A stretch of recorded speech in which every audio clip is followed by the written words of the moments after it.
Okay, welcome back, folks.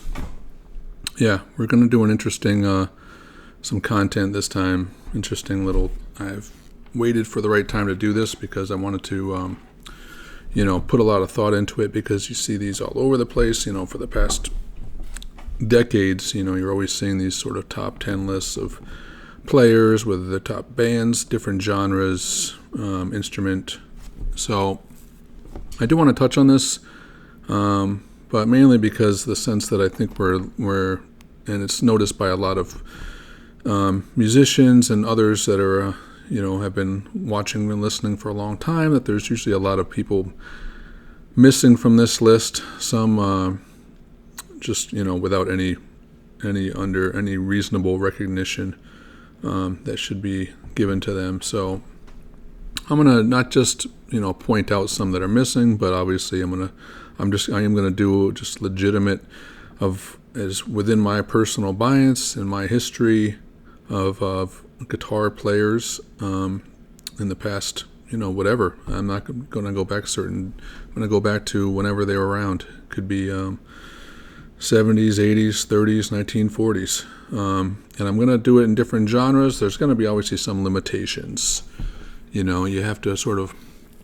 There's players that strictly do solo. So without saying it, I'm going to look into the top 10 guitar solos, and I'm going to have to really pinpoint, what I'm looking at here and what I'm not looking at. So generally, I'm looking at solos.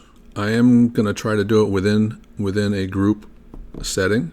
I'm going to try to do it outside of just the rock genre. This is a long-winded way of getting around that because it is a very treacherous topic once you get into top 10 lists. And I just I want everyone to know that I spent a pretty good amount of time going through not only the guitar players themselves, just to break it down like, okay, this person definitely should be in the top 10. Now let me find the solo that I think best would put them categorically in their top tier lists and solos, and why. But let's look into just briefly what makes a great solo. You could break it down as simply as it when you hear it. Let the music do the talking. That's certainly one way to hear it. But generally, we look at a great solo in the past. If we look I just brought up the top 50 solos that we think of, and I'm not going to do all 50, but I'm going to do some of the ones that stand out that you're typically going to hear in these top guitar solo. You've got, and this is in no particular order, but you probably will recognize it as some order. But you've got Maggot Brain by Funkadelic, Flying a Blue Dream, Satriani, Thrill Is Gone, B.B. King, Because We Ended as Lovers, Lenny, SRV, Crossroads, LaGrange, Firth of Fifth, Limelight, which, that one, I put it in there, but I can't disagree more. That's one of my least favorite songs of Rush, but that's just whatever. Something, Beatles, Layla, Cliffs of Dover, Still Got the Blues, For the Love of God, Black in Black, Back in Black, Highway Star, All in the Watchtower, Beat It, Freebird, Sultan of Swing, Sweet Child of Mine, Hotel California, Stairway to Heaven, Comfortably Numb, and Eruption, and Bohemian Rhapsody. So, those are all very reasonable and stereotypical songs that we consider. Those are obviously mostly in the rock vein, aside from a few. So, just in that starting, that's a very biased top 10 list on basically just guitar soloing typically those are probably all in the 1970s, most of them. It's a very small section of guitar solos in that period. But I would consider them, they're really good solos. I get them. I get why they're in the list. But there are some that I'm going to put above those, and some that are lesser known that should be in the list, should be in the top 10. So keep that list in mind and say some of those maybe should be in my list. A couple of those I would normally put in my list, but I'm not going to, for reasons of just that they're so stereotypical, and for reasons that I think these are certainly up in the category that these should be. So, a long-winded way of saying, but I think it's going to be an interesting list. So, what makes a great solo? Energy, tone, dynamics, melody, phrasing, development, building, sometimes maintain interest, climax. It should have a broad and lift the piece as a whole, showing more clarity to the individual voice. Should you have one foot in the song and the rest of the body speaking the heart of the piece? Good backing music, that goes a long way. What's playing behind it to let it sort of have that peak. Let's get to the music. So this is top 10 guitar solos of all time in mostly any genre. So let's jump to it. Number 10. I'm going to add this guy just because I feel like he should be in the picture. He's a very interesting guitar player, and he will be in the rock genre. Anyway, I'm not going to talk about it too much, and I'm going to play the whole song. Some of them are very long songs, and there's a lot of other solos. But, let's just listen to the whole song. If you want to skip ahead, you want to hear the guitar solo and jump around, you're free to do so. Let's jump to it. Number 10, guitar solos. Let's do it.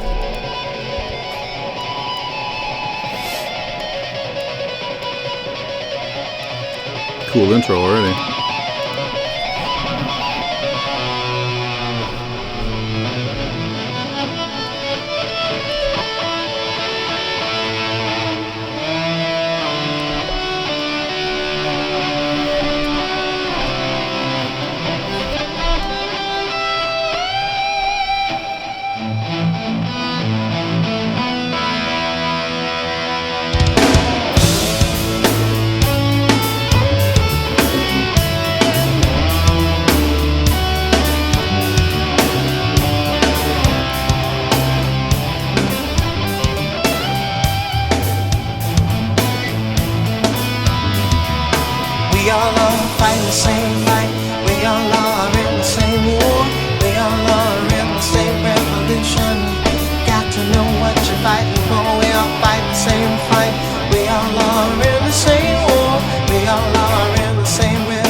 Vernon Reid. I could pick a lot of his solos. His solos come in all different shapes and flavors, different styles, different techniques, and they always have like a different, but he's got a voice. He's got a universal voice to his playing, and it's very spontaneous, very fluid. It moves around a lot. It doesn't follow the same trajectory as a lot of solos prior to 1990. You look at, it's very more melodically sensed. It's not with a lot of trickery, except for, obviously, kind of in that sense, it kind of reminds me of Hendrix, that you don't know what he's going to pull out of the bag. A lot of guitar players after this, they play in much more of a melodic sense, very diatonic, and it's more about the pentatonic scale. What are you doing with it? What are you doing with this scale? What are you doing with that scale? And he, does some of the same, but it's also uses very atonal. He's not worried about necessarily being in this feel-good spot. So anyway, there was definitely, when I first heard him, when I was coming out of high school, in the 90s, it was basically the two players that astounded me the most was Vernon Reid and Ty Tabor from King's X. There was other good players, but nobody else struck me as like they're breaking any new ground. So Vernon Reid definitely, for me, was like, okay, he's doing something outside the box, but still fits in these genres that he's playing, whether it's rock music, funk music, soul music, punk music. They kind of hit a lot of different flavors. So that was, for me, something to pay attention to.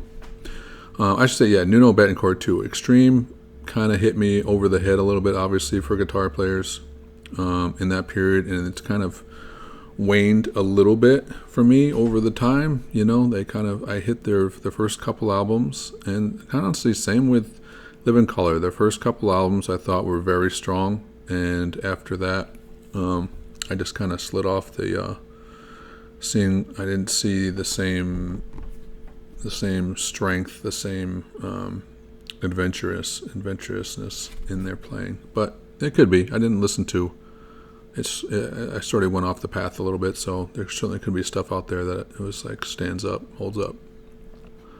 I will defer to the people who actually listen to more of it. But for me, first couple albums, obviously great solos to me. Anyway, came out in 1990, August, their second album. This is Fight the Good Fight, one of my favorite tracks off this album. I thought it stands real strong as a song. Great lyrics, content, it's positive, and loved his solo.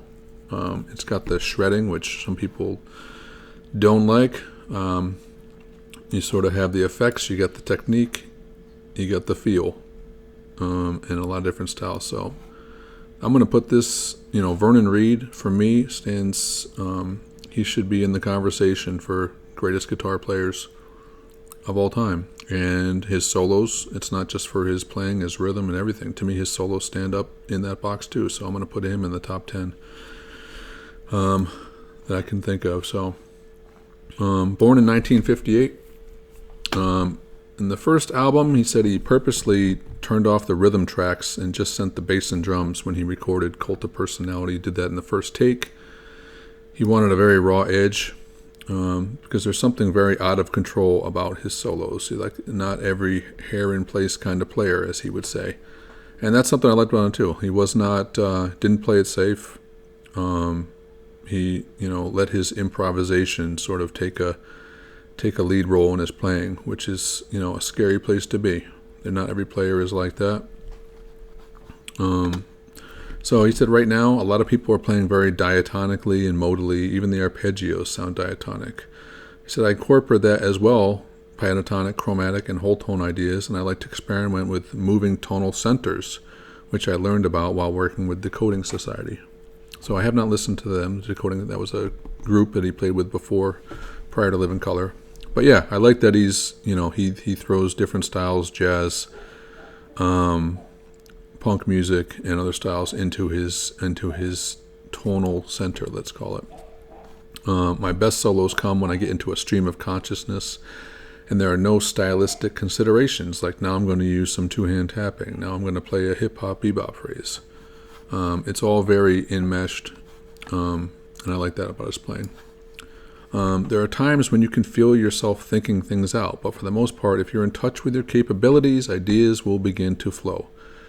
What musicians don't realize is that as you play over a long period of time, you pick up a lot of things. If you could unlock what you learned from the time you started playing, you would be amazed. That is an interesting concept, yeah, for sure. We feel where we are right now in the moment. We don't see all the things and how they've evolved and been incorporated into our playing over time in little ways and big ways. What I question are guitarists who use techniques to make themselves invincible, and I'm going to blow you away with my chops attitude. The real battles are within yourself, not in impressing others. 100%. And I'm only going to bring this up because this is someone who may or may not be in the list in the future. I get an emotional lift from his work because I can feel him searching and reaching out. There is a bridge between technique and emotional commitment. And that's true. It's a combination. A lot of people say, oh, he's too technical, too emotional. I like one or the other. It's like, obviously, there is no one or the other. It's all combined. You have a lot of technique, and then you still try to get that through an emotional commitment sometimes. Or some people are more technique, but they may feel an emotional connection to it, but the listeners may not feel that emotional commitment. I view a solo as a conversation during which I strive to make interesting statements. That is very much what a solo, what a song is. It's a conversation between instruments. He's reacting to the drums and the bass in big part. He's reacting. He's having a conversation with them. I dread moments where I fall back on rote licks, and in rock there are plenty of them. But when you use those same licks on an unconscious level, they can work. Yeah, so I love his ideas, how he thinks about his playing. He's obviously put a lot of thought into his playing in general, and how he can strengthen it over time, and what he puts into it, and what he's hoping to get out of it. And that's something that we don't think about when we think of playing. We think of practice, but a lot of it is the philosophy inside yourself, how you're thinking about your playing, what you want to get out of it. And a lot of it is things not to do. What do I need to? Why am my fingers are doing this, but I wanted to do this.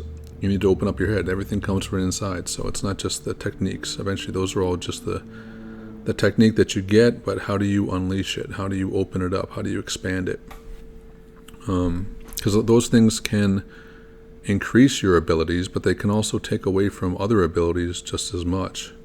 So anyway, some things that I really loved about him, basically, as I said, I love his atonal abilities.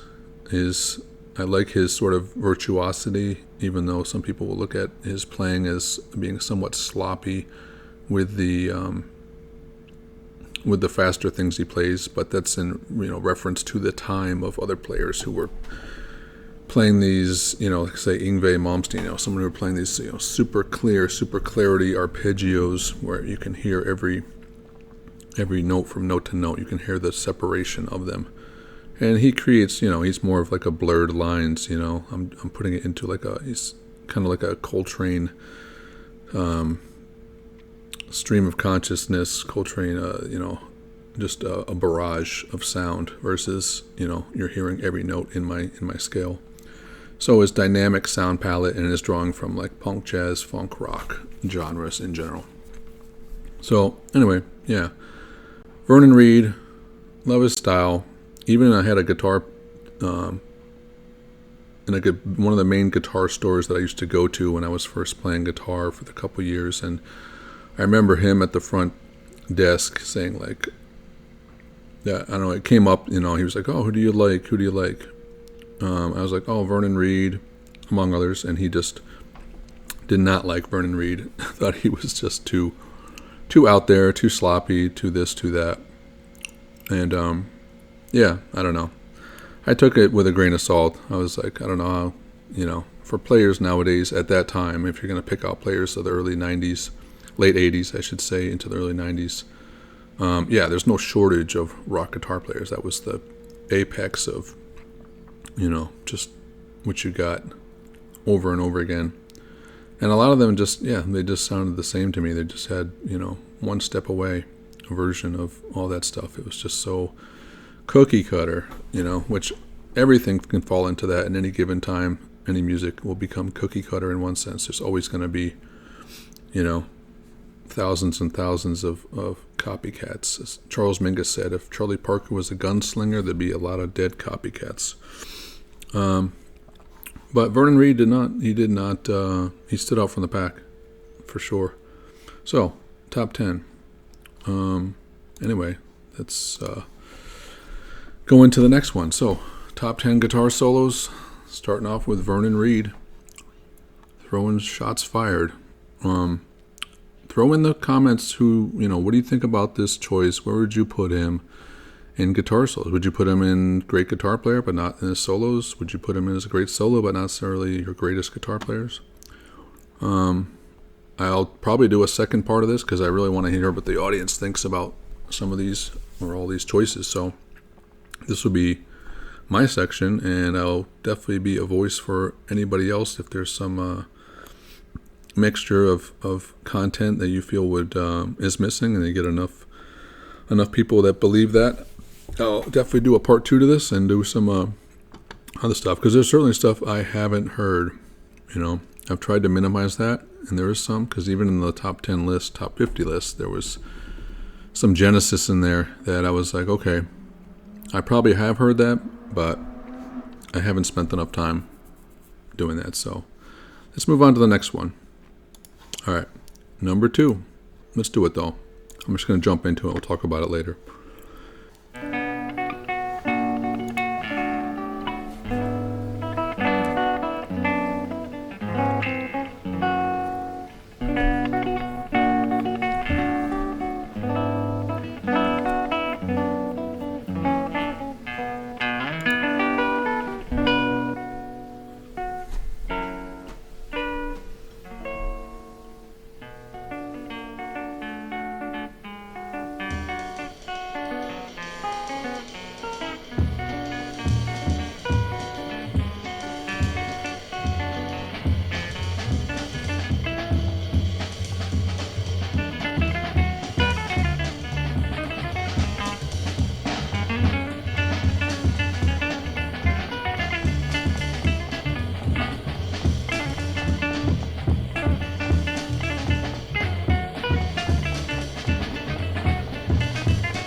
That bass is strong. I probably could have tried to take the bass lowered a little bit in the mix. It's really booming. But, oh man, stand up, but you can really hear those fingers.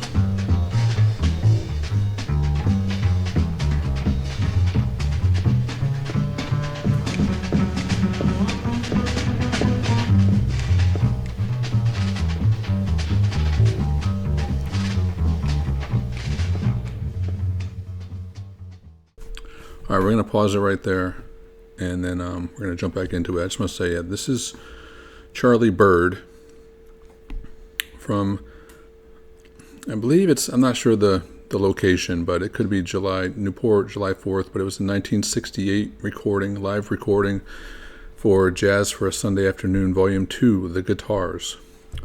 So this was already sort of picked out, as a highlight for guitar soloists in the jazz field. It was 68, so there was some variation, obviously. So what is obviously different about this is that it's basically a classical guitar doing a popular tune, Chim Chim Cheree, in a waltz, but also with this sort of Brazilian flavor, which he became sort of infatuated with, well known for in that field. But he's also not doing it strict. Obviously, he's doing American and South American sort of fashion.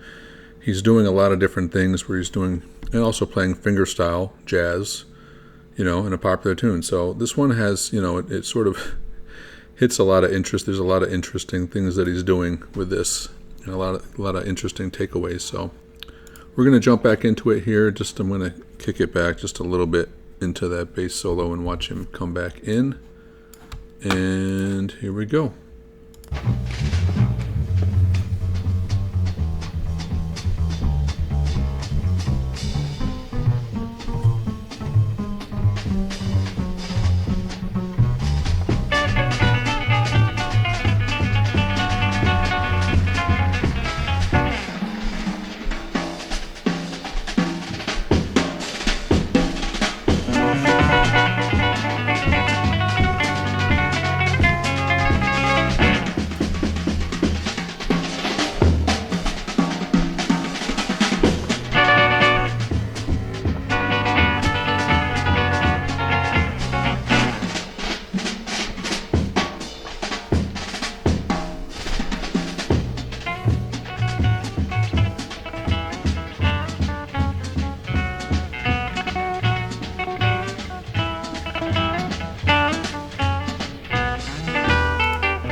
Okay.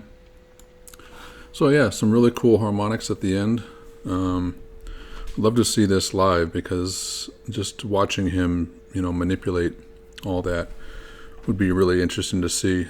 And it's cool. It's live. He's not playing it pristine. He's, putting in a lot of work over, 7 minutes. And, he's playing fingerstyle, so he doesn't have that sort of, he has accuracy and pristineness with his fingers, obviously, but doing a live performance, sometimes that's not the major idea. You're trying to get across a feeling, you're playing with the drums. But I think it's cool. I hear him, he's moving across here. Some notes are stronger than others, some kind of little faint issues with him. But overall, and the cool thing is also he's he's using a lot of different techniques. He's using, the multiple fingers doing the arpeggios of the chords. He's doing a lot of movement with the chords, so he's using a lot of different methods to get across this sort of melody of the song.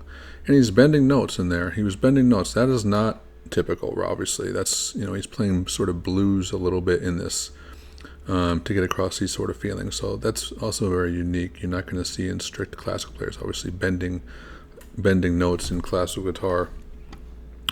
So, yeah, very cool.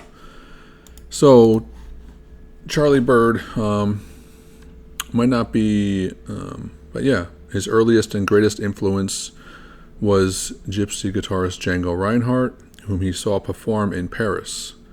And this one I love it because there's a lot to say. It creates a really wave of ebb and flow dynamically. There's a lot of changes in sort of single note, lowering it, and then building up with the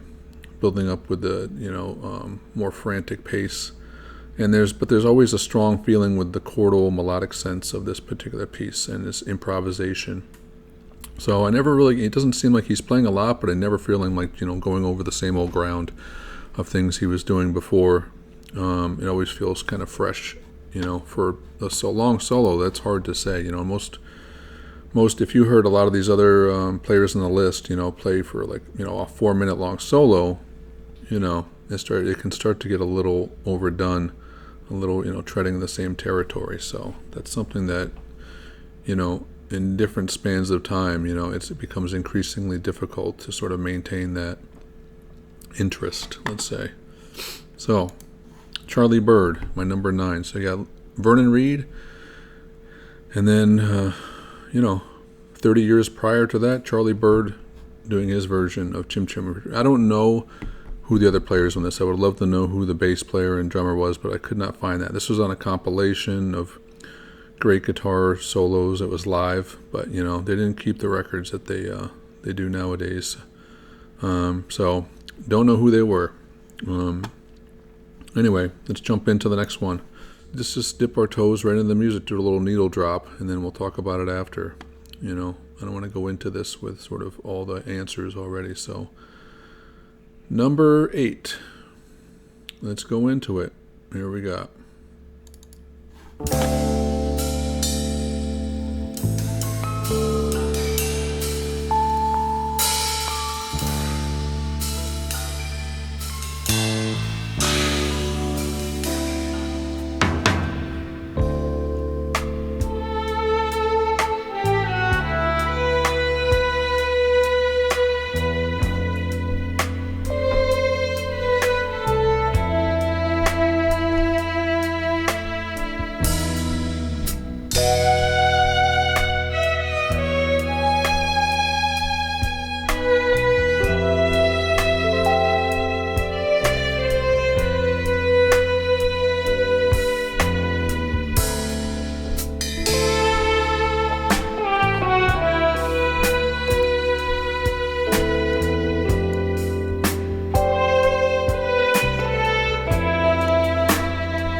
Okay.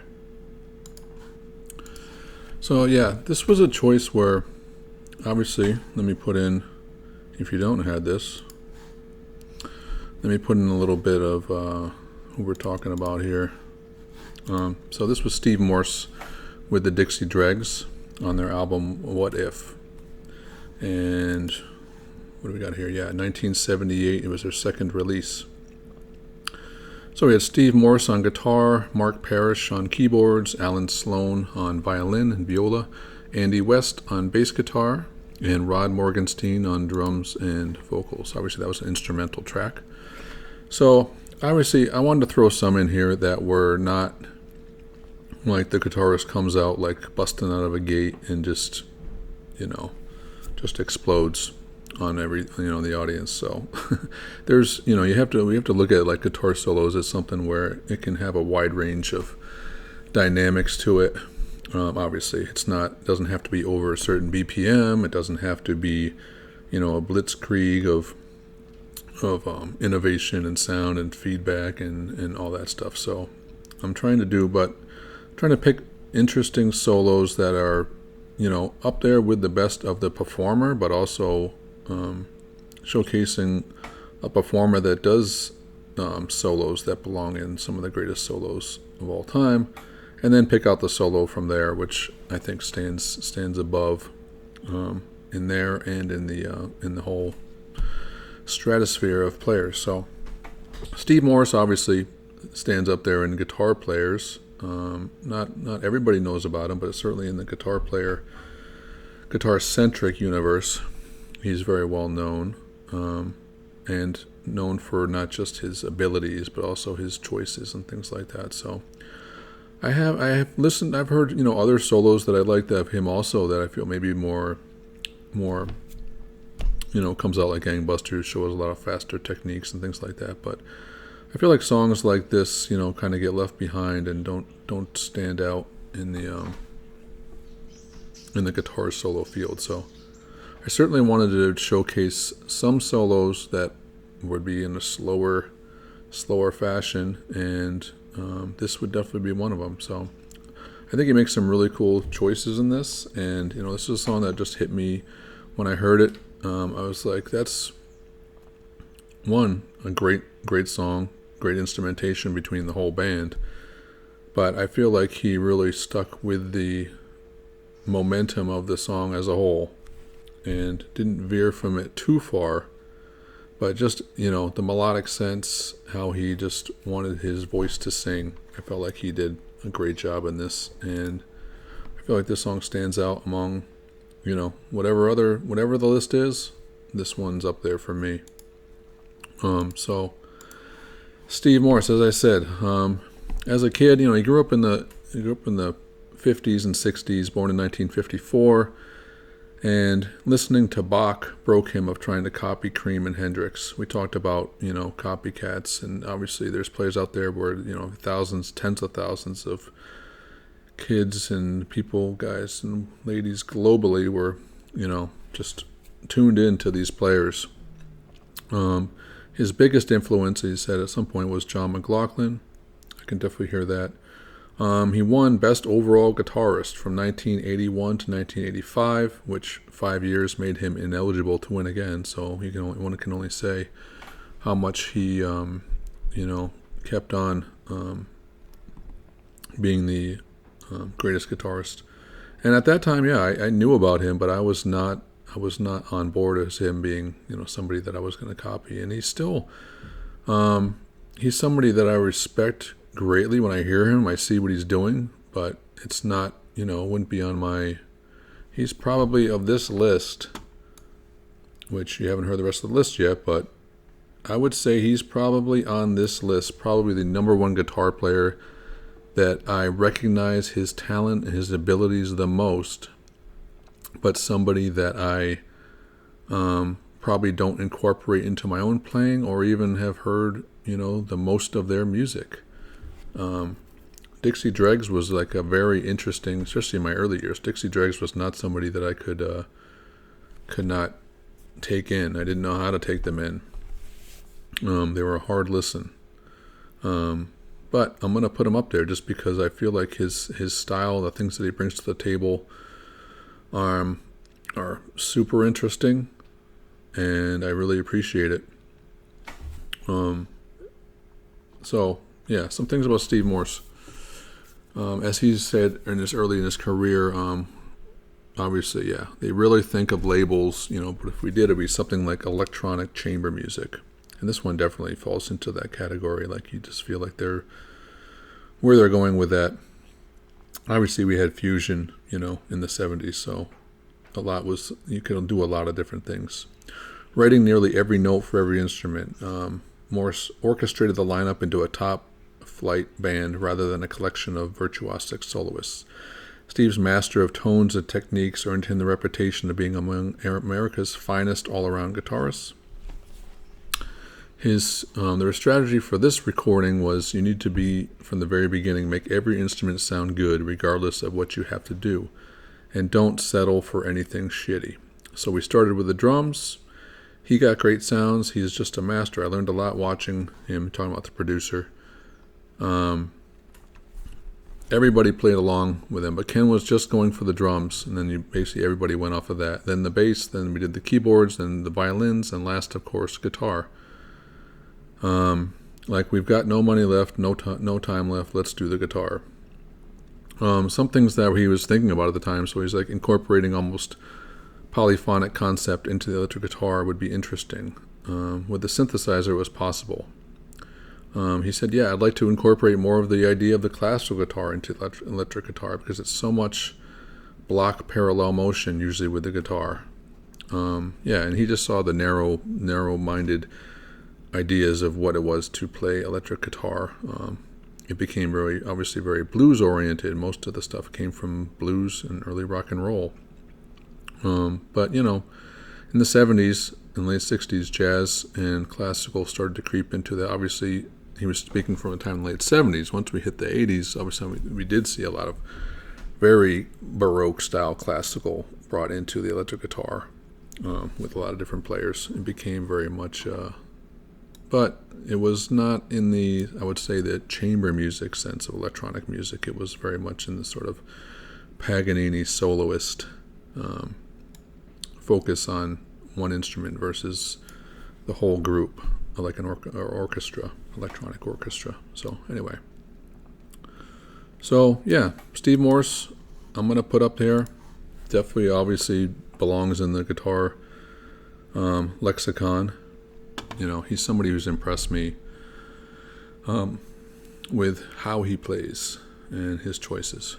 So far, I feel confident that he would be. I don't think anybody could shoot him down in that sense. Somebody might have a better soul they like, but anyway, let's move on. So far, we got Vernon Reid, Charlie Byrd, Steve Morse, and we're gonna have one foot in the rock field. And sometimes fusion. But let's move on to the next one. And we're going to kick it up a little bit because we've been kind of jumping, keeping it a little even keel so far. Number 7, 4 Deep. And we're going to go back to another genre here. But this guy's going to be, everyone's going to know. I'm not going to put his picture up until the end. But let's take out the Dixie Dregs. And let's jump into number 4. Here we go.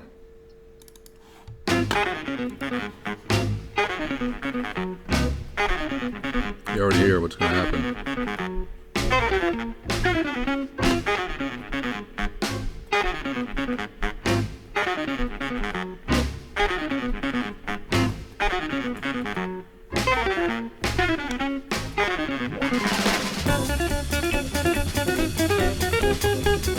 Away we go.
Okay, I don't need to say much for that one. He just kind of blazed for like 2 minutes straight with just some of the longest jazz lines that I mean, people go in jazz, you can play for obviously for a long stream, but with those are like, they're kind of set out to be like one line.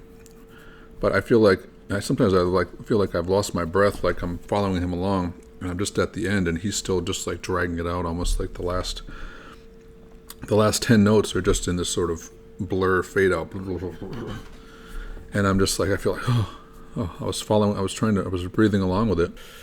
He just follows it all the way to the very bitter end. But yeah, I don't have to say too much with that one. I'll go into some of his ideas. But George Benson, his second solo album, and for this one, really, this was one of the early ones that I heard. And obviously, everybody's blazing on this one. And his first one, he definitely had time to. But I feel like with his second one, he really got into his own. It was like, yeah, I'm not gonna hold back on this one, whether they're the ballads or just these sort of really upbeat bebop lines. But yeah, I heard this album and I was like, God, I mean, you think of George Benson, depending on what age you grew up with, he had so many times in his career where he was just, coming back and big and, come back with another hit in the 80s and the 70s, the 60s. So he is just, to me, no matter what list, yeah, George Benson 100% in the top 10, just a monster player and tasteful and technique-wise and different things that he's willing to do. Just, yeah, fantastic. Obviously took the jazz guitar of the 50s and 60s into a whole new sphere of playing and styles. Anyway, George Benson. So this came out in 1966, September 6, 1966. As I said, his second album as a solo artist, The Cooker. Right out the gate, I love this one. Everything on this album is just fantastic. The horn player, if I were to do greatest horn solos, this one would definitely be an honorable mention. Yeah, Ronnie Cuber on baritone sax. He just blazes on this. He does not take a backseat to George Benson in any degree. This one had George Benson on guitar, Lonnie Smith on Hammond organ, Ronnie Cuber on baritone sax, Ray Lucas on drums, Benny Green on trombone, Jimmy Lovelace on drums also. On this one, yeah, he's had multiple drummers on this album. Interesting enough, yeah, Marion Booker on drums, which I'd never heard of, but he was in the Jimi Hendrix early Curtis Knight sessions. I'm assuming it's the same guy. I don't know for sure. Maybe there was a father, maybe there's a junior, but Marion Booker, yeah. It's interesting now that I'm focusing more on the players as I did in the past, I was never like, it's like knowing baseball statistics, I wasn't going to know who played drum on this, who played bass on this. And then you start to see their impact, in the different genres, whether it was in the studio or just live or whatever. But now as I focus on it, you definitely hear players that they were they weren't the top of the stage, but probably in the system, in the recording in that sessions, man, these people are known. So a little bit into George Benson. He would say, I use the octaves in a way that West did, but because I don't believe in putting a damper on a master. Some people might say that's copying, and if they want to say that, it's all right with me because I know where I am. You can't play with inhibitions, worrying about this, that, and the other. Play what you hear and feel. I wish I could wake up and play like Wes Montgomery. If I could mimic Django, it would be my pleasure to do that. In fact, years ago, I used to play sometimes with his approach to octaves, the strumming effect. He would get a very flamenco-ish type of sound with the octaves, and it was really exciting. As a matter of fact, now that I've brought it to mind, I'm going to get back to that. So yeah, certainly George Benson had his inspirations, Wes Montgomery and Django, and as you'll see some of these people very likely in my list. So they weren't alone. He would get a very I've forgotten so many things that I used to try to do because I'm caught up more or less in what's happening all around me and trying to operate a group. But I do believe in self-rehearsal to make sure I always stay at a certain standard anyway. He would say, basically, I'm a self-taught musician. His father taught him the very basic chords in the instrument at the beginning. Then from there, he didn't hear me play for 10 years. He heard people talk about me, but he didn't believe there's ever going to be any other guitar player than Charlie Christian. So he's not interested in hearing anybody else. But one day, I was in town briefly for a visit, and I decided to take my dad out on the town. We went to a couple spots, and they asked me to play, and he finally heard me. After this 10-year period, he wanted to know then where I'd learned to play. He couldn't believe that I could. It was because of his criticisms that my playing developed and his directions as far as standard is concerned. I mean, he set such a high standard for my playing. It takes all your life just to get a portion of the things out of your head to be able to say what you're really hearing. Some people think one thing and say another, but the real masters, their point comes across and there's no question about what they're trying to say. And you can't take that music, put 3 years in it, and say, well, now I've mastered this. I'll add a little bit of this to it, because that way you're only half done it, I believe. That's not a cop-out or an excuse for not playing jazz, rock, or other things. I have respect for all music, but when it's done by a serious person,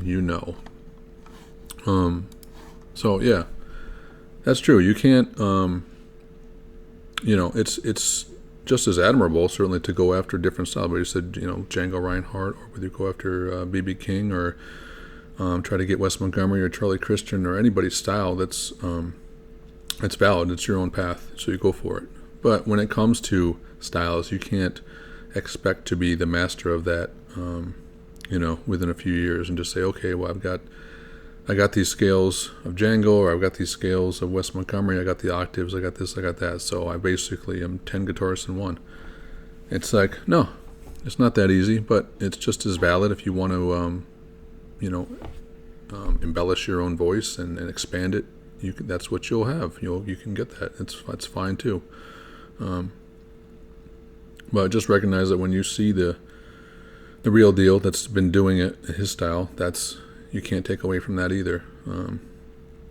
So there's a lot of directions people like to go, and my direction has always been, in that sense, like grab from everybody that speaks to you, and you don't just throw it into your mix like a monkey wrench. But I mean, it can have its place in there, and maybe it'll come out different strokes for different folks. So George Benson, number 4.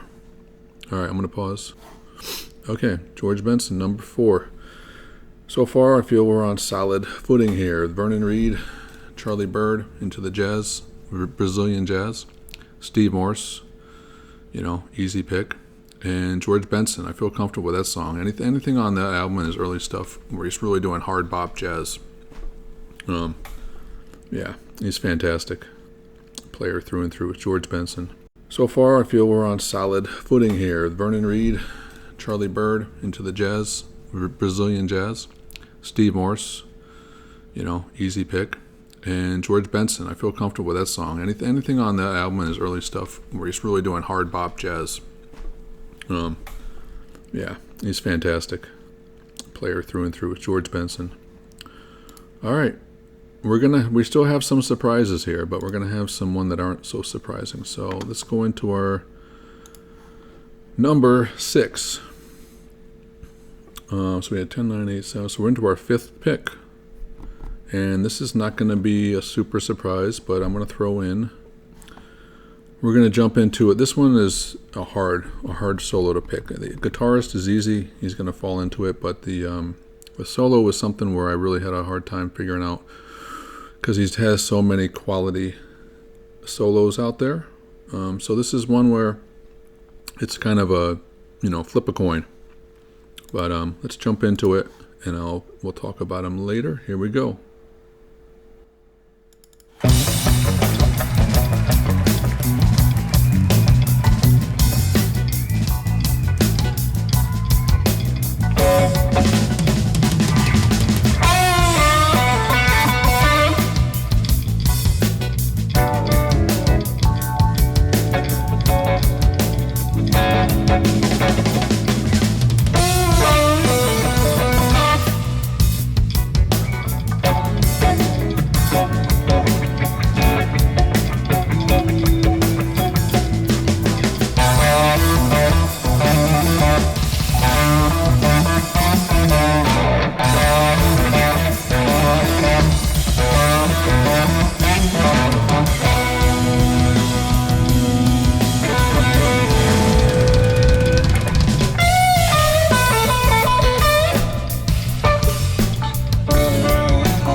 Okay.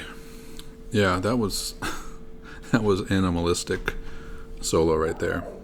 That one was hard because there was a couple other Jeff Beck solos that I was really thinking about doing. This might be the more, not more, but different. Maybe the greatest in its own way, but obviously he's got just a handful. But there was anything on Blow by Blow, was very much in the running for greatest solo, top 10 greatest solos of all time, 100%. You Know What I Mean? I forget the other ones on that album, but there was probably 3 or 4 just insanely good solos on that album, and I would definitely put him in the top 10. This one too, though. This one, obviously, this was a cover song called Stratus, and this was live, so this was later in his career. So that was also interesting. I didn't want to do just all ones from a very typical period, the 70s, 80s, more or less. So this was done in 2007. He was born in 1944, so this was when he was, in his 60s, And this solo is just not a solo of a 60-year-old. It was so, the energy. So as solos go, what are we talking about? The energy, the feeling. So this was all feeling. And some of the sounds, he's fingerstyle. He's using his whammy bar, to sort of create this sort of waver in the notes. He uses obviously like every technique that he can. A lot of guitar players, I would say, he's closest to, maybe for me, like Vernon Reid. Vernon Reid is probably closest to him in a way that they both incorporate a wide variety of sort of tonal things that they can do to sort of create these atypical, note sounds, the attack, the sustain, the feedback. And he does that through fingerstyle and through his, his tone. He probably, has a bunch of different things that he has on his guitar, that it can create these sounds. But even like the feedback sounds, the combination of multiple strings, these sort of dissonances that he creates, is fantastic. So yeah, just for that alone, I was like, this belongs in there. Just for the sounds he's making. This was recorded, as I said, this was written by Billy Cobham. Obviously, this was a cover of on that album, Billy Cobham album. I forget the guitar player. I shouldn't forget because I know he's like very much on the radar, and I know who he is. I just can't bring his name to mind right now. And I've heard used to do the other song, Red Baron, from this album. Definitely have done some of these songs.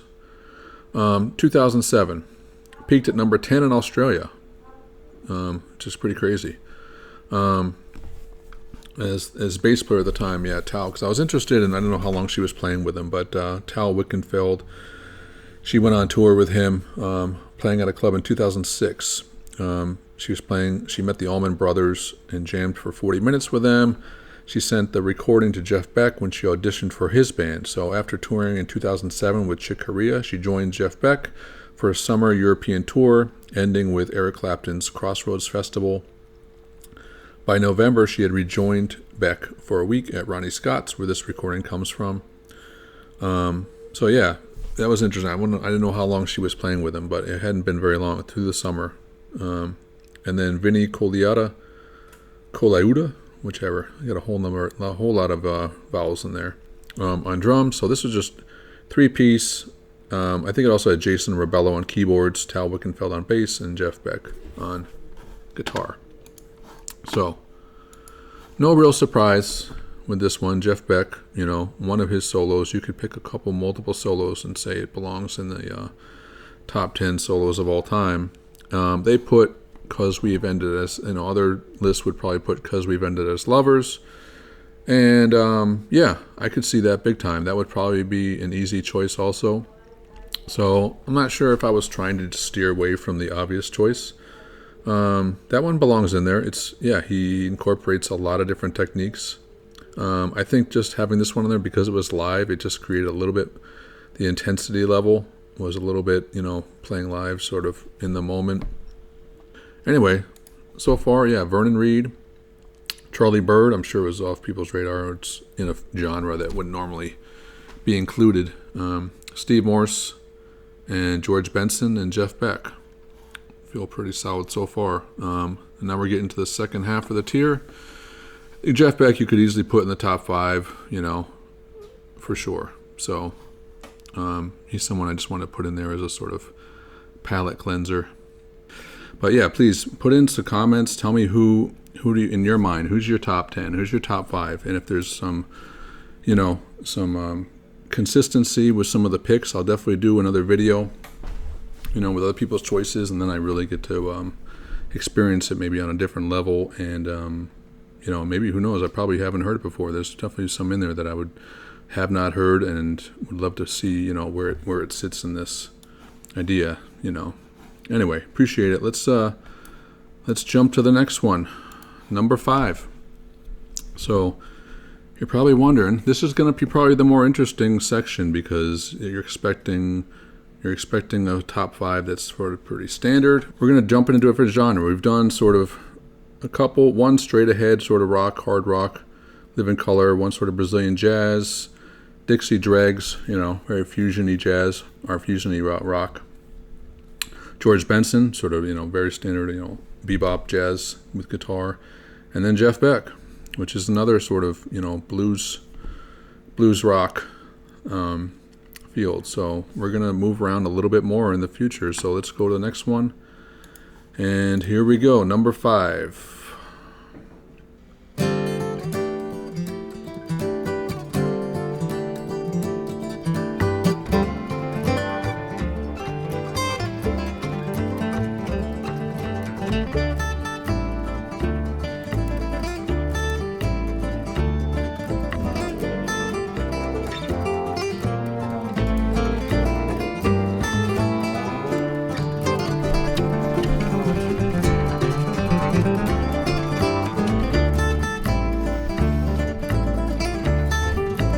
Solos.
Okay. Yeah. I know it's weird jumping around different genres because you start to wonder, like, what is it about the solo that I really like? And obviously, it depends on the solo. It depends on the genre. With rock, we expect a certain amount of energy. With jazz, we expect a certain amount of nuance and technical ability. And with bluegrass, it's definitely a mixture of the two. So you want to definitely the technical ability, but it's sort of a ebb and flow, a rise and lower, and also it's a playfulness with the other instruments, which is not necessarily, I say with jazz it is, but with rock, it's not as much to play with the other instruments as much as just kind of stamping down, a very strong performance, with the backing band as it typically is. But with jazz and bluegrass, obviously they can fluctuate. The band is also set loose a little bit out of the framework. So that was, well, let's throw him up here. Tony Rice. Obviously well known, veteran of bluegrass. Came at a time, when bluegrass was really picking up into new grass, into new styles, new players, new breathing life into it in a way. And as I was listening to it, I was thinking, he's got so much, again, like Jeff Beck, so many solos where you could look at like these are fantastic in their own way. But this was his solo band, and although I really, I would say this solo is, wonderful, fantastic. I'd put him in a top 10 for sure, as overall guitar players, if you have to look at different genres. But also probably his stuff with, with Bela Fleck. I can't remember which songs he's specifically on.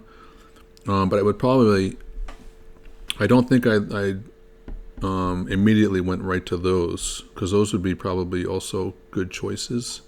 But regardless, I'm gonna feel comfortable with this one. This one is so tasteful, and honestly, like I'm a sucker for like 6/8. Whether it's jazz or bluegrass, I'm a sucker for 3/4 time. I just feel like it just flows in its own space. So I love it. So it's always gonna have a certain amount of bias in that sense. So Tony Rice on this one particular one. This was on his 1982 release, Backwaters. This was a version of an old favorite. My Favorite Things. Not sure who wrote it originally, but also done famously by John Coltrane. Tony Rice on guitar, Wyatt Rice on guitar, John Reichman on mandolin, Fred Carpenter and Richard Green on violin, and Todd Phillips on bass. So this one, I have a bunch. I'm going to try to narrow this down a little bit. So he started, moved to Louisville, Kentucky. Once he got with JD's Crow's New South, was known as one of the best and most progressive bluegrass groups, eventually adding drums and electric instruments to Tony Rice's displeasure. So a little bit of a traditionalist in that sense. When Ricky Skaggs joined them in 1974, the band recorded J.D. Crowe and the New South, an acoustic album that became Rounder Records' top seller up to that time. At this point, the group consisted of Tony Rice on guitar, J.D. Crowe on banjo, Jerry Douglas on dobro, Ricky Skaggs on fiddle, mandolin, and tenor vocals, and Bobby Sloan on bass and fiddle. Tony Rice is said to have redefined bluegrass guitar playing and left a lasting imprint on the genre. David Grisman called Rice a complete musician of the highest caliber, and Ricky Skaggs said he was the single most influential acoustic guitar player in the last 50 years. Clean, fluid lines to adventurous improv and jazz, very spontaneous. That's my takeaway of him. Like his lines, the tone, the clarity, very difficult to get. Even though those lines seem to just bounce off your ears, they are not by accident. It's what everybody's shooting for generally when you're looking for that style of bluegrass. But he did it in a way where you can't have every note in the list sort of just like grab your attention. It's sort of much more fluid And especially in this genre that he's playing, he's just, those notes are just floating. It's just a seamless string. And then, in the second solo, he starts getting a little bit more abrasive and just going outside the box with his playing, which is really cool. So you got a couple solos in here, a little bit of best of both worlds. So Bela Fleck said, it's not just about what you can do, show off your stuff. You have to find a way to be a part of the great music, and Tony would do that over and over again. Anything he touched would improve and gain a certain validity. It would solidify into a more powerful version of what it was trying to be when he got involved. He was very self-critical in the studio, and he never wanted to do anything again. But now I'm glad I pushed him, as I think we got better stuff because of it. I asked him to overdub solos at times, and he would do one. The guitar would go back into the case. He'd slam the case shut and lock it. I'd come back out and say, Tony, would you mind doing just one more? And then he'd go, yeah, Bella. And he would open up the case and slowly pull it out, put the guitar back on and say, okay, go. Tony Rice, as David Grisman says, Tony Rice was a unique individual, in many respects very enigmatic. I would classify him as being part from any particular locale, but rather the embodiment of everything that ever influenced him.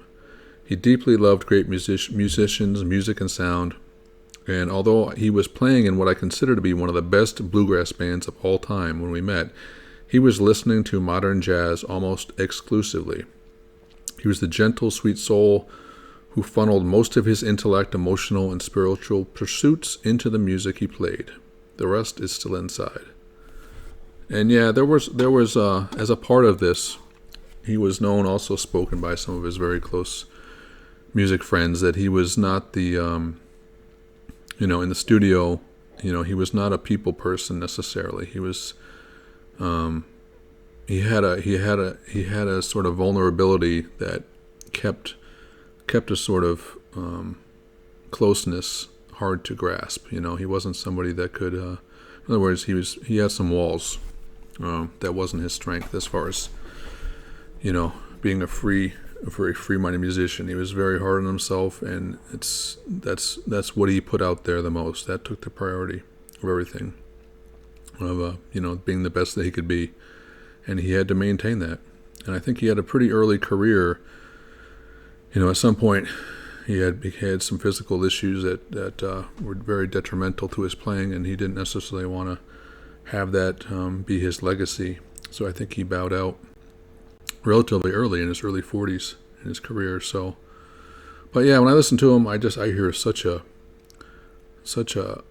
amount of mature playing, not showboating, except when it called for it, when it was just in the most playful mode of showboating you could imagine, showing his skill in the most and just mirroring, like, okay, well, you guys want to do this?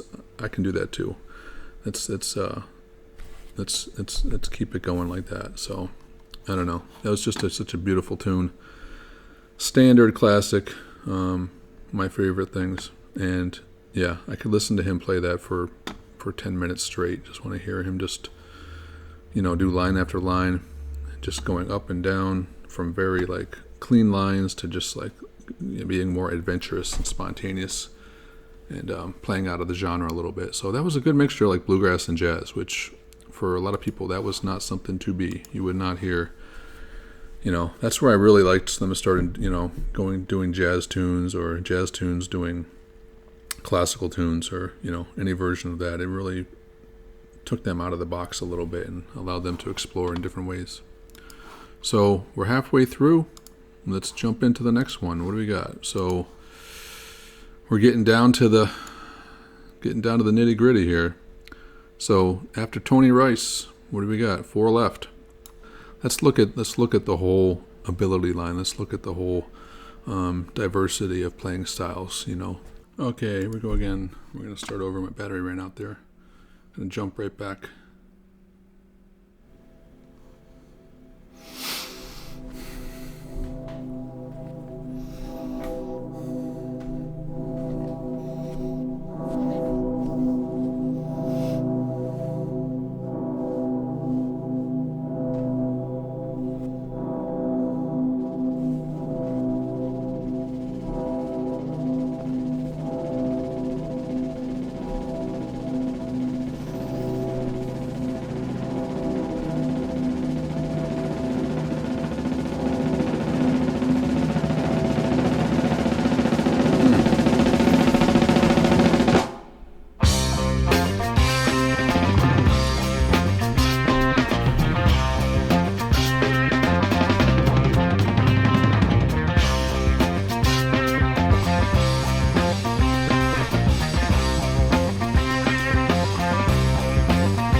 I know that's a lot of info. I think he has more notes per minute than most players out there, for sure. Has a lot of notes. And this is probably, let me see when this is the, what, 70s, what day? So this is, yeah, released in 1974, recorded, released in March 1975. So yeah, for 1974, this is just, I can't imagine. You have to look at the stuff that came out in 1974. Obviously, there's, plenty of hard rock, and the guitar players were still, for sure, considered the foundational of rock music back then. But still, this style, this is basically the proto, shredder. As I did in a very early video with like 1970, 1969, there was, a lot of people won't remember, but Jan Ackerman put out a solo album and did some very, very progressive stuff for the time, prior to this. So there was stuff out there that was definitely pushing the boundaries of, the virtuosity, what you could do with guitar. Obviously with this, the platform gave him, so much time to just open up and take his time and just do things. So, that's new, in this field. You didn't give players that much time to just open space to just, fly around and do whatever you wanted. And he really, he just went over the top on this. But he jumped back around. There was a lot of, called legato, like very smooth transition lines and arpeggios, but he was also playing very fundamental, sort of pentatonic, very groovy stuff to sort of bounce off from that. But yeah, it was a long period of time for a solo to be able to just stream of consciousness. So yeah, I said 1974 now this was with him with Soft Machine off their bundles when they sort of went in more of a guitar direction, obviously. So this had Carl Jenkins on oboe, soprano sax, acoustic, and electric piano. So probably a piano on this one. Allan Holdsworth, electric. Before I go any further, let me... not a good picture. Let me jump on there. Allan Holdsworth. And that was with a much earlier group in some of his probably very beginning days. Mike Ratledge on Fender Rhodes electric piano and on the EMS synth, AKS synthesizer, which is probably what was on this track, Lowry Holiday Deluxe organ. Roy Babington on bass guitar and John Marshall on drums and percussion. So yeah, on this track you hear John Marshall, obviously drums all over this, bass all over this, and Mike Ratledge on the keyboard synthesizer, doing a lot of filling out all that sort of background noise, I would call it, but it's not noise. It's it's enjoyable. And then Allan Holdsworth, obviously, it was his track to just go crazy on. Now, interesting enough, this was actually on another track prior. I believe came out in 1973. No, it was on 1971. So 3 years earlier, this came out with the band Nucleus, which had Carl Jenkins as the writer, and John Marshall was also on drums. So this song was written with the band Nucleus, which was not guitar centric. So guitar was not the main, was the lead of this song. It was more of horns. So you had tenor, soprano, sax, and flute, trumpet, flugelhorn with that band. So it was on Nucleus. We'll talk about it later album. The song was called Song for the Bearded Lady. So again, 3 years earlier, before this one, they did another song which turned into this song. So they brought it back again with made it more guitar centric for Allan Holdsworth to do his best on it. So, and let's just play just a little bit so you can hear. You might want to go back and check this one out.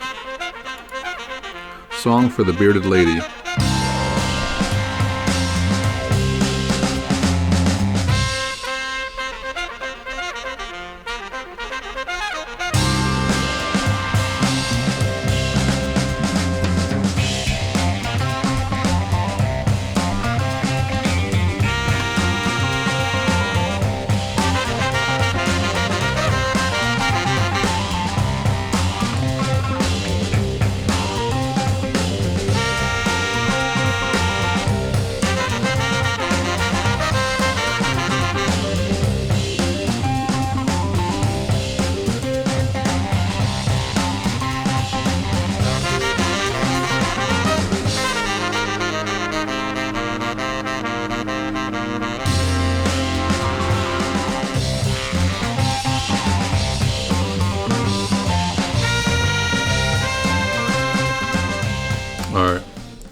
I might do this. I'm going to do an upcoming song of some of the greatest originals that were later covered by more popular covers that became more popular through the cover than the original. But I really went back, and a lot of times were first listens for me, so it was really interesting to hear some of the originals that really, obviously left a mark on the person that covered them. But some of them are just, they're fantastic, and they're so oddly different sometimes that it's like you have to. But I might put this one on there because this song is fantastic. The groove's great, and you got a lot of horns just going all over it instead of Allan Holdsworth. So it's really cool. So they obviously had a really good framework for him to do his stuff on it. But anyway, as I said, Allan, that was Nucleus, and this is Allan Holdsworth. So 1974. So, and this was a pretty brief part of Allan Holdsworth's career. So he jumped from, by the time of Bundles, most of Soft Machine's members had previously been part of the jazz rock band Nucleus. So the exception being keyboardist Mike Ratledge. So you had the drummer and Carl Jenkins, the piano, and also a horn player in Nucleus. So that became sort of the foundation of Soft Machine by this time. So they basically brought in Allan Holdsworth. They wanted to become a little bit more guitar, someone who could increase the solo capabilities. So they brought him in to offer prominent contributions set apart from their previous recordings, the previous bands. So to that member, the only two bands which became huge, really huge, were Mahavishnu Orchestra and Weather Report. And we laid a lot of those same gigs as those bands. The jazz rock scene in England was quite healthy and bigger than ever. So Holdsworth played his first proper gig in December 23rd, 1973. His arrival involved a clearing of the old material, and the bulk of it coming from Jenkins, who reworked Song for the Bearded Lady into the prolific, multi-sectioned Hazard Profile. The piece had originally been called Plain Bob, the name of the change played by the ringing bell. The band was chopped from CBS and landed on Harvest, EMI's progressive rock label, and they recorded in July 1974 and finally released in March 1975. Though Holdsworth spent hours overdubbing solos, in the end the best take was, in fact, his first. He never likes his work, and he'll want to do it again and again, but eventually you learn and use the first one. And this is crazy. Sadly, just as Bundles was released, Holdsworth left the group in order to join X-Miles Davis drummer Tony Williams, causing a tour to be canceled, losing the group some momentum that had been building. What was this? Do you think something's been lost with the demise of the old way of doing things? Oh, so this was an interview with Allan Holdsworth. So yeah, that was crazy. I was kind of like taken aback that they put out this album with Soft Machine, and then he just, before they could even go on tour, he had already left and joined Tony Williams, which I can understand on his side, on his part. He's just moving. He's trying to blossom and do his thing. But this was such a prolific album and a part of Soft Machine's career that it's just a shame that they had to sort of come out with this great album and then they can't even tour on it. No, I guess they could. They had to find another guitar player. But I mean, who's going to fill Allan Holdsworth's shoes? It's going to sound completely different. So I don't know. It was a shame. But there was a consistency with Allan Holdsworth that crossed all these albums with different bands. That the way of his doing things really was some of his capability. With these other artists. That he really had his way of doing things. And but with this album, he really did, as they said, he was able to incorporate, the song, the material of the other players into his playing. That he fed off them on some of these albums, where it became less and less, became more and more of like, once he had his space, and then what he wanted to do with it was what it became. They had to kind of take their hands off a little bit, and I think Tony Williams ended up agreeing with that also, that you couldn't control him that much. But I think by the time he was with Soft Machine, he was still early enough in his playing that he was still trying to be part of the group. But I think he was becoming more and more wanted to do his own thing and trying to find his vision. But anyway, they asked him, do you think something's been lost with the demise of the old way of doing things, recording-wise? He said, yes, you always lose something, but you gain things too. It's possible to make very high-quality digital recordings if you use very high-frequency samples like 96K or above. Still, anybody who's worked on a really great analog 2-inch tape machine in the studio knows that you can't do that on a little digital recorder. It's blatantly obvious, but nobody cares. They're all playing it over on their iPhones anyway.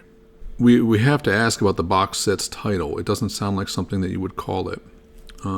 And this was, I think he passed away a couple weeks after there was a large box set. I don't know if it was like 12 CD or what, but one of his major, huge box set of his, finally put out. And I guess he said he was absolutely horrified when he saw the box set, because he said, I never saw the actual cover until it was already in production. He's like, I went ballistic. He said, you can't say that on the front, the man who changed guitar forever. I was like, explain to your readers that I didn't know about that. Yeah, something just so supremely flattering towards him. It probably made him feel really uncomfortable.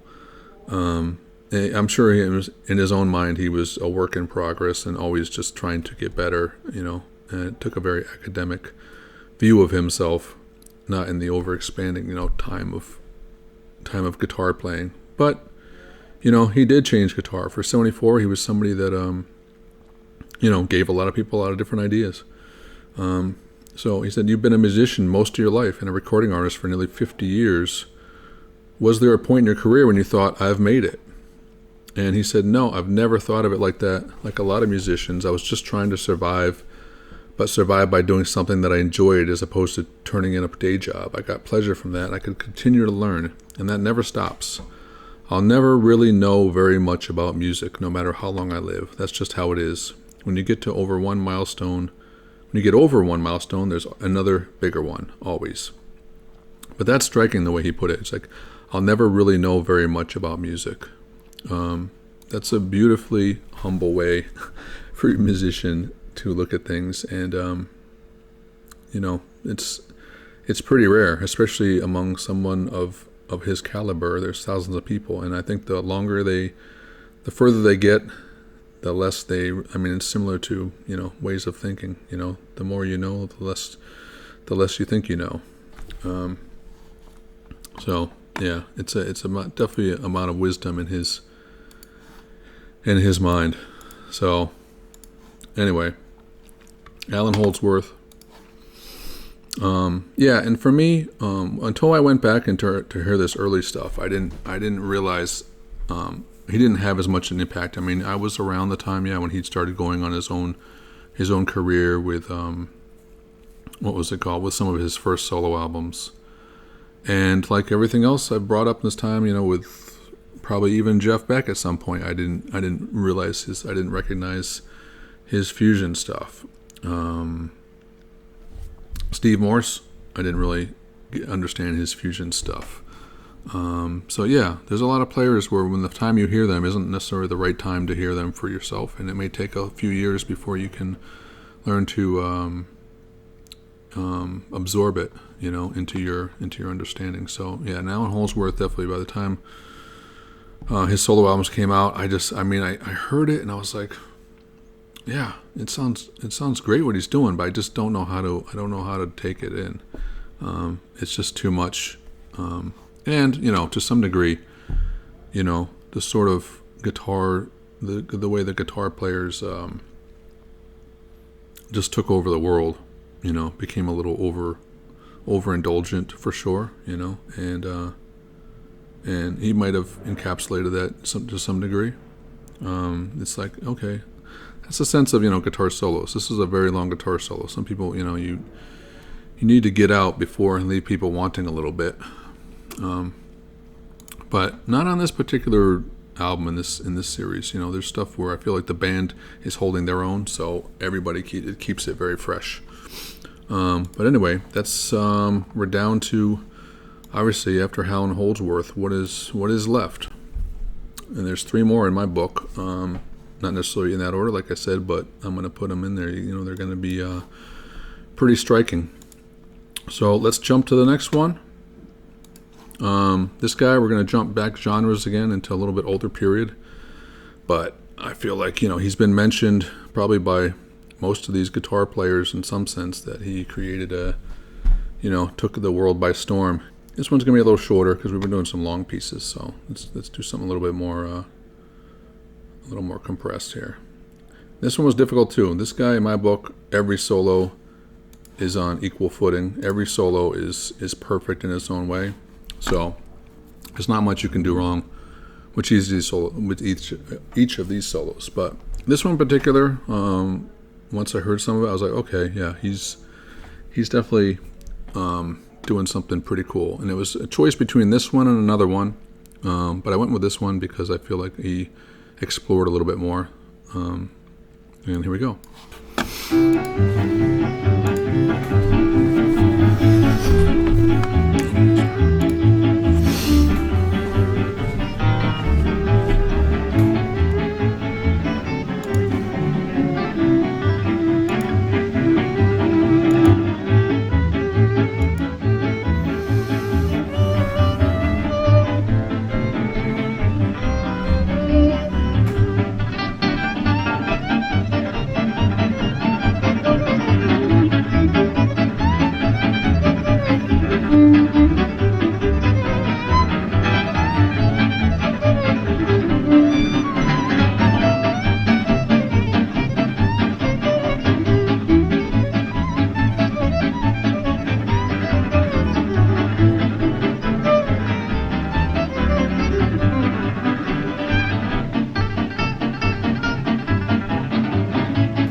Okay. That's obviously on the other side of the spectrum as far as allowing time. We talked about space with Allan Holdsworth, having space to just explore. That was 2 minutes and 45 seconds, and he soloed through probably 75% of it, and it felt like,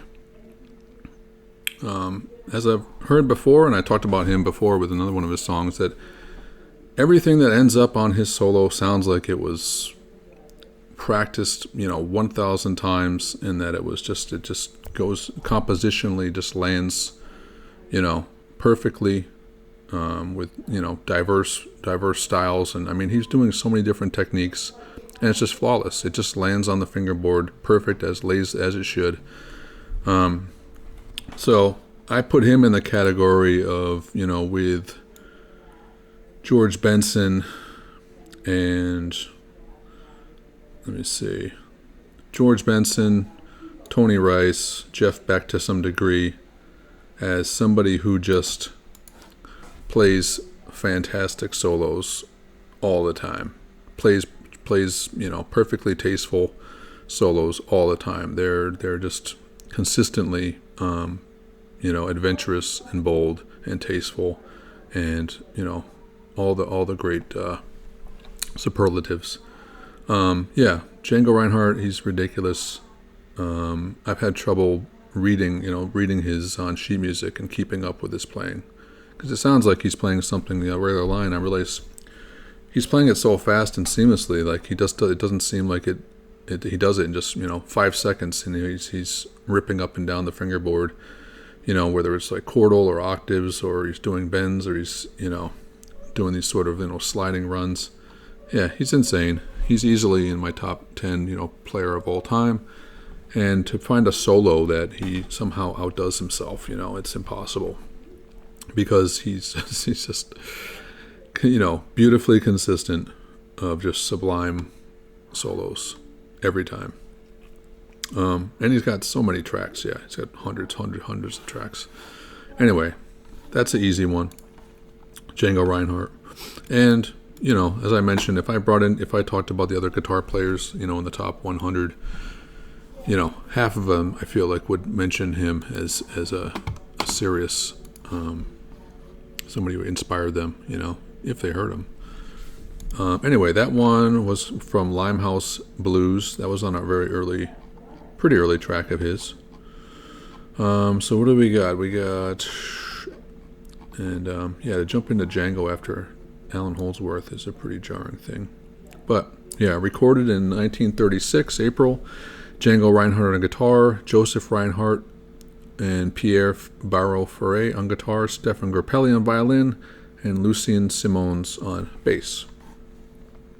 So, again, I put him in there with just impeccable players with always, great solos.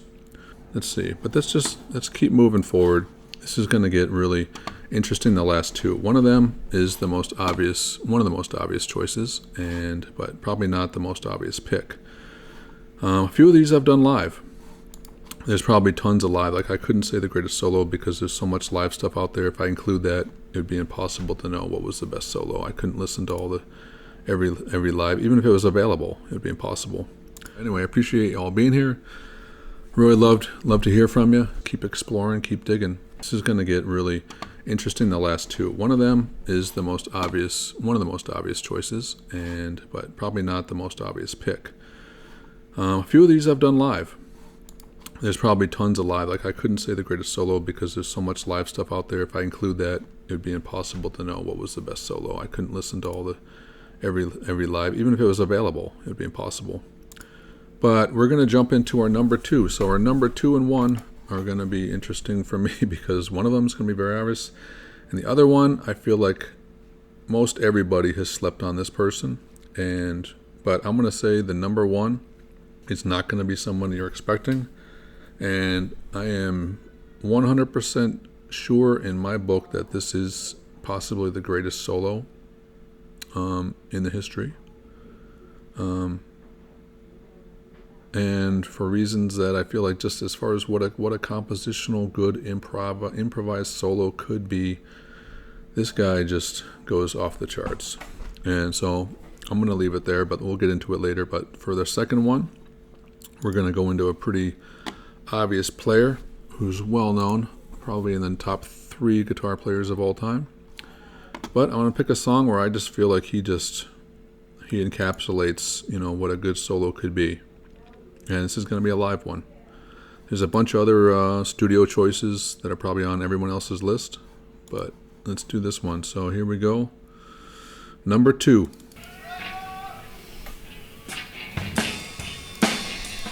Right now, I'm going to try to do it. This instrumental for you, just for a second. Just see if we can get ourselves back together again for a second.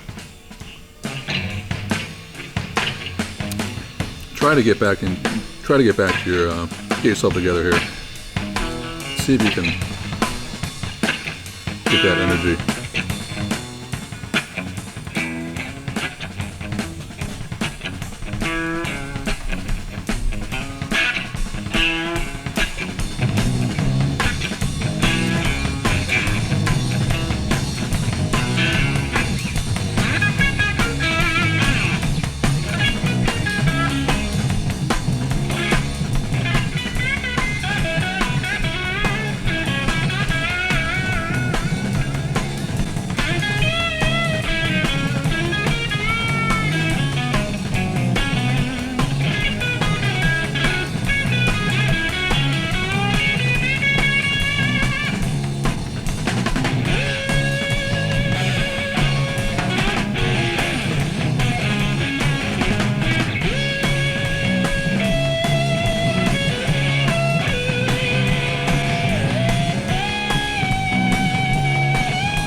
you go.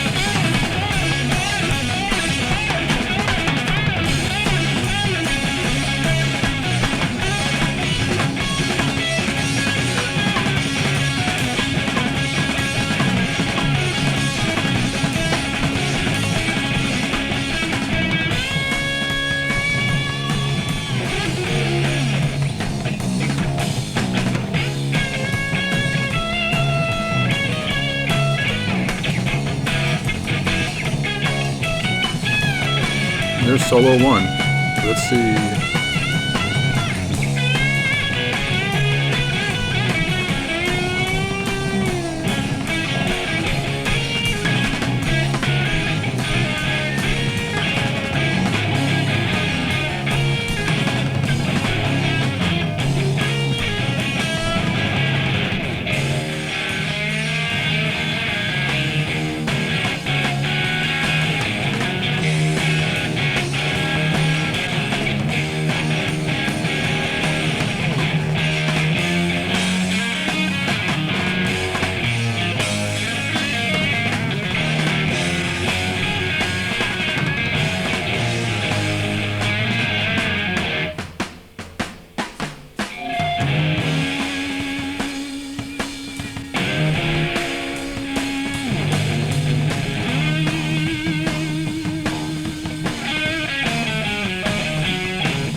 They've already had like two peaks where he was just pushing the ceiling.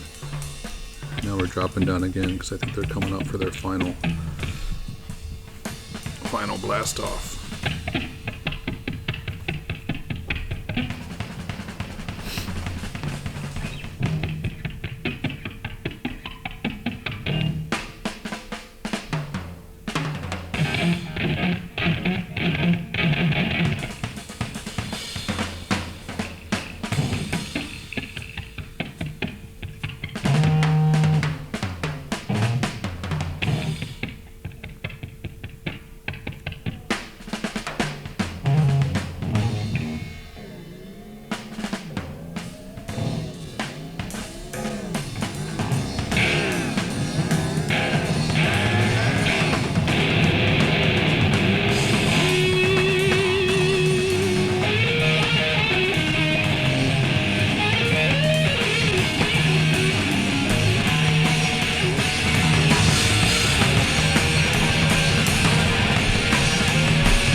Okay.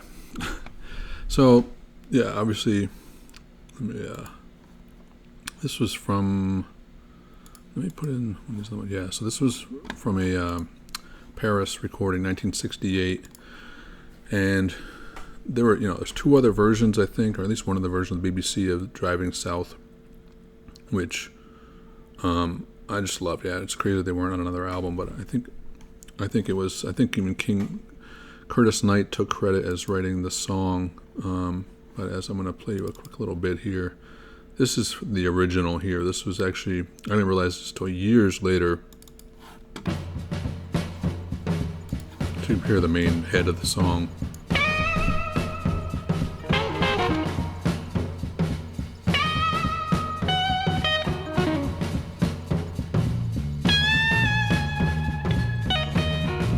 So this was Albert Collins doing the song called Thaw Out.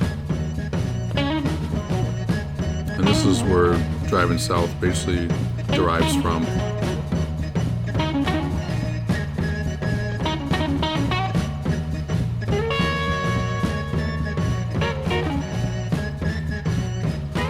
Yeah, once I heard this, I was like, oh, that's Driving South. Okay, here we go. Bam, bam.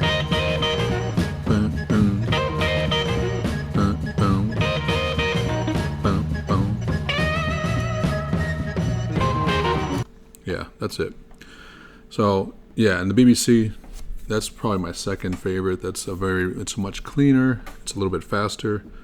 Everybody's balanced well. And it's a great solo by Hendrix. But it's one of my favorite just sort of blues, fast blues by Hendrix, doing as far as covers go. But the live, they did Driving South very few times from what I could see live.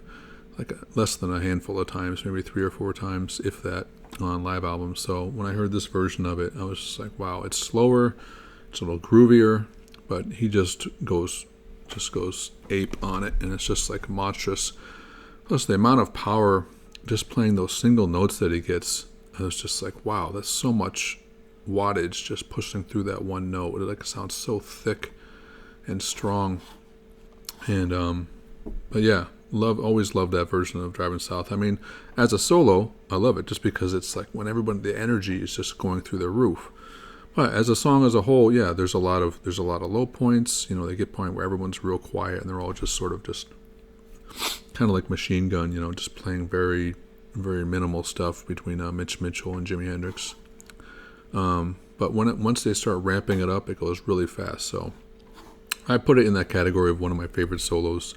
I think one of the best solos of all time, even though it's not, compositionally, you could certainly say you can look at a handful of other solos by, the Steely Dan guitarists, by, Steve Howe, obviously all the standard guitar players that we know of that play very exciting solos. But Hendrix, obviously, he's going to be put in the list.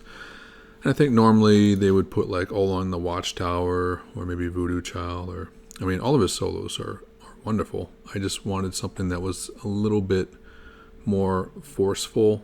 And I think to go live, you have to find his stuff where he's really just like just going all out on just power alone. And so that's where I went with this one. So yeah, this one was from Olympia, Paris, 1968. As I said, not a common live performance choice. This is one where Jimi Hendrix has the troubles and strife of 2 years on the road, plus the pressures of becoming superstars boiled over in 1968. This was their third concert at the Olympia as Conquering Heroes, with Axis Bold as Love high in the charts. So again, now we're going to get into Hendrix. Yeah, obviously known very well among being the top guitar players in the rock field, but we've covered a few different fields. We've allowed, guitar solos to enter into all different pathways,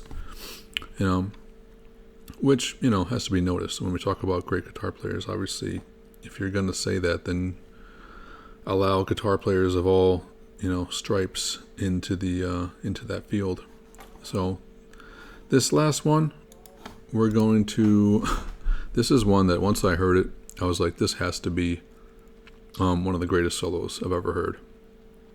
And he's playing with some great people, so it's not unlikely that you're going to hear something exceptional. So again, I'm not going to throw up the name right away. Let's just jump right into it. So this is, in my opinion, in the top 10, and I'm putting this at the top of the list, although these could fluctuate, but I'm going to put it in the top 10 regardless. And for now, I'm going to think of this as in the top 10 of what I consider to be one of the greatest solos that I've ever heard. And here we go in the final one. Let's do it.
we go.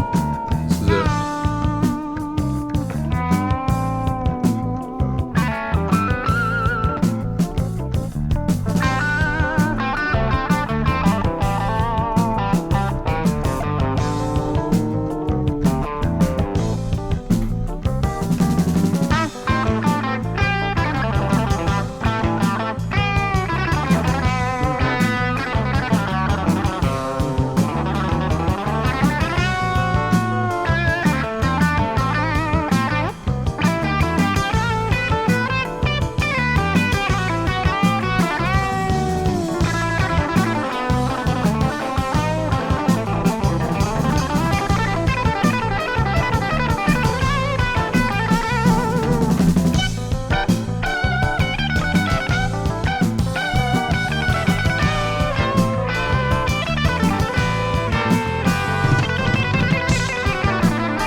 That's just monstrous.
Okay.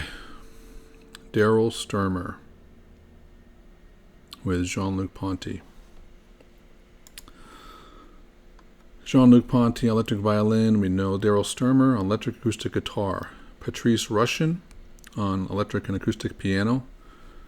Yeah, I forgot. I didn't know she was on this. I forgot. She's become notable to me as far as other people that she'd play with, and she had a R&B hit in the early 80s, I believe, but I've also seen her some of her earlier bands that she was playing with, and yeah, she's amazing on keyboards, electric piano. Tom Fowler on bass guitar, and Norman Fearington drums and percussion. So again, Daryl Stuermer, yeah, this came out, did I say that? Yeah, 1975. About the same time Allan Holdsworth with Soft Machine released anyway. So yeah, obviously we know whoever's playing with Jean-Luc Ponty is going to be a complete package type of player. But honestly, whereas Allan Holdsworth, I feel like they're kind of like stark differences between Allan Holdsworth, who also played with Jean-Luc Ponty, I think on a later album, Enigmatic Oceans. Yeah, I think the one after this. Yeah, but very different players. Allan Holdsworth, very like seamless, very legato style, like lots of hammer-ons and pull-offs, very smooth transition. Whereas this guy's lines are not that. They are. I feel like he was doing those runs and moving up, and the movement was crazy with this guy. But I could hear him. It was not legato. He was playing every every note, but it didn't sound like it was, jarring or separated. It still sounded super clean. Yeah, I'd be wildly curious to know how he played, how he came up with these solos that he was playing on, how much he thought about them beforehand, worked them out to some degree, because there's no way this could be improvised. He had to have some idea, because it was so similar to like a Django. If it was just spontaneous, I would put him in that category, because there was so much variety, so much I would say development in this piece. There's so much development and so articulate in the clarity, and that's why I have to put this one. It's up there with the very with the Steely Dan solos, just very complex and very compact and very much like wonderful nuances, throughout their solos, and it took them, whatever number of times and different players to find the right one that they wanted to encapsulate in that particular song. But just, great voice, great vision in those solos, and very impactful. So I'm curious about how this one with this band, because obviously this is with, this is not a rock band, pop band, fusion band, or fusion. This is not a, like Steely Dan. This is much more like, whereas Jean-Luc Ponty can improvise, to this level. So I'm curious with Daryl Stuermer. He went on later to play with Genesis. But yeah, I'd never heard this. I was like, for 1975, I have to put this up there. That was just an amazing solo, like in all respects. Anyway, in the early 70s, he was playing with Milwaukee-based jazz rock band called Sweet Bottom, playing 5 gigs a week. During one of those gigs, 1975, the keyboardist George Duke, then with the Mothers of Invention, noticed him and suggested his name to jazz violinist Jean-Luc Ponty, who was looking for a guitarist to join his band. After a successful audition, he became a full-time member and is featured on 3 of their albums from 1975 to 1977, Aurora, Imaginary Voyage, and Enigmatic Oceans.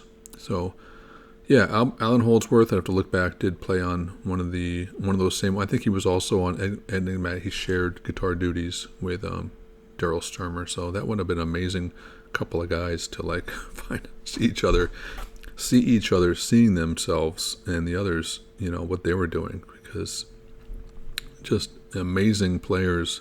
But yeah, very different, very differentiated as far as their style and how they probably played. So in addition to Ponty, he played on George Duke's solo album, and then later on in 1977, from assistance of friend bassist Alphonso Johnson from Weather Report, no slouch for a friend, was recommended as a replacement for Steve Hackett to support Genesis for live performances. And then a chance meeting with drummer Chester Thompson, who later replaced Bill Buford as their touring drummer in 1976, convinced Stuermer to go for audition and landed the spot on the same day. So, 1975. Daryl Stuermer on Aurora 2 from Jean-Luc Ponty. So, yeah, I mentioned a lot of the sort of typical, and I've seen on other channels, it's like very stereotypical, great solos, I get it, but what's the context? You get a 30-second solo, we go through the verse and chorus a little bit. I can find agreement with a lot of these songs, but obviously I was trying to let's get past that. Are there ones that are being left out? I know Allan Holdsworth for, got dangerously not considered among some of the great guitar players of the past 50 years. For some reason. I think George Benson also got left off of some of the great guitar players. It's like, okay, not very credible at all. So, what did we have? Among all the greats, obviously, great guitar players of the time, I could do another top 10, but I'd put these up there. So we had Vernon Reid. Obviously, among rock players, there's going to be a bunch more. I could do top 10 of rock, and you got Van Halen and Richie Blackmore and Jimmy Page, Steve Howe, Maggot Brain, and I've heard it. I love Funkadelic, but that one would not be on my list. I think that one's just all over the place, and it's not very inspiring in my mind. Same with Limelight for Rush. I could think of 10 other ones that I would rather choose than that one. So there was a bunch of other solos, obviously, that an honorable mention that I would, could equally be represented in this. I want to definitely include some slower material and be like this to kind of stretch the boundaries of what makes a good solo. So at the end of the day, it could be a host of things. It could be the energy. It could be the compositional choices. It could be the tone. It could be one tone, a very one-trick pony, or it could be somebody that utilizes a lot of different guitar playing skills and techniques. So I'm trying to hit across the board some of the solos, and that's what, in the end of the day, that's what this video is meant to sort of fulfill, be valid for, and basically showcase that.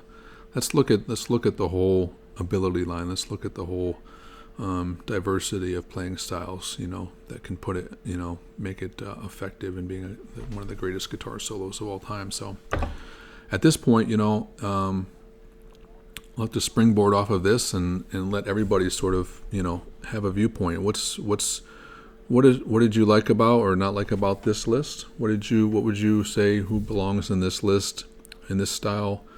And I can sort of maybe encapsulate that. If everybody agrees, there's going to be some people who always gravitate towards this solo or that solo, and I'll definitely start to incorporate that into another video where we can explore other solos and ideas of, why this one belongs on a list. Not for the fact that we need to choose and pick what's the best and this and that, but I think objectively, it's a subjective listening experience, but at the same time, there's going to be objective takeaways that we get from all this, from listening to music, that we all objectively believe that and accept that these guitarists are among the greatest and have exceptional ability, but it's the way that they connect with each other. That's how they connect with us. We all connect from a player's, the way they play, what the voice they're putting out there. We all feel that. So again, I appreciate you all being here. This was a really long one. I'm going to chop this into maybe at least 3 segments probably. I might do it into 4, but I want it to flow. I want people to feel like it's they're getting enough out of each, that they're really benefiting from it. So again, I appreciate you being here. The next one we're going to do, like I talked about maybe doing the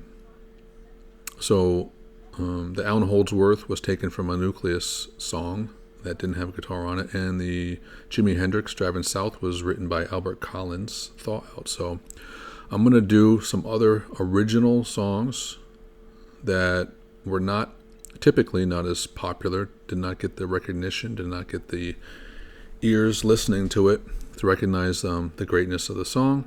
And I'm going to do songs that were originally written by other people or performed by other people, that their covers got much more popularity, got much more play in the time that they were recorded. And so I'm going to go back and look at some of the originals, and I'm going to do ones that specifically I feel like they got lost in the shuffle, and they really hold up. So we're going to do a top 10 of those also on the next set of episodes. I think that's going to be really fun. It's going to be really fun to hear some of those, because I had a lot of fun hearing some of those, and I haven't listened to them all on the way through. I just know that there's ones that deserve recognition, and so it's going to be really cool for me to hear some of those, and very surprising, because anytime you take something out of one genre and hear it in another, in a different voice, it's always like, what is going on here? So I think it's going to be a really fun one. So anyway, I appreciate you all being here. Really love to hear from you. And let's keep this going. Let's get some all different types of topics, and keep exploring, keep digging. Anyway, have a great day, and we'll see you next time. Bye-bye.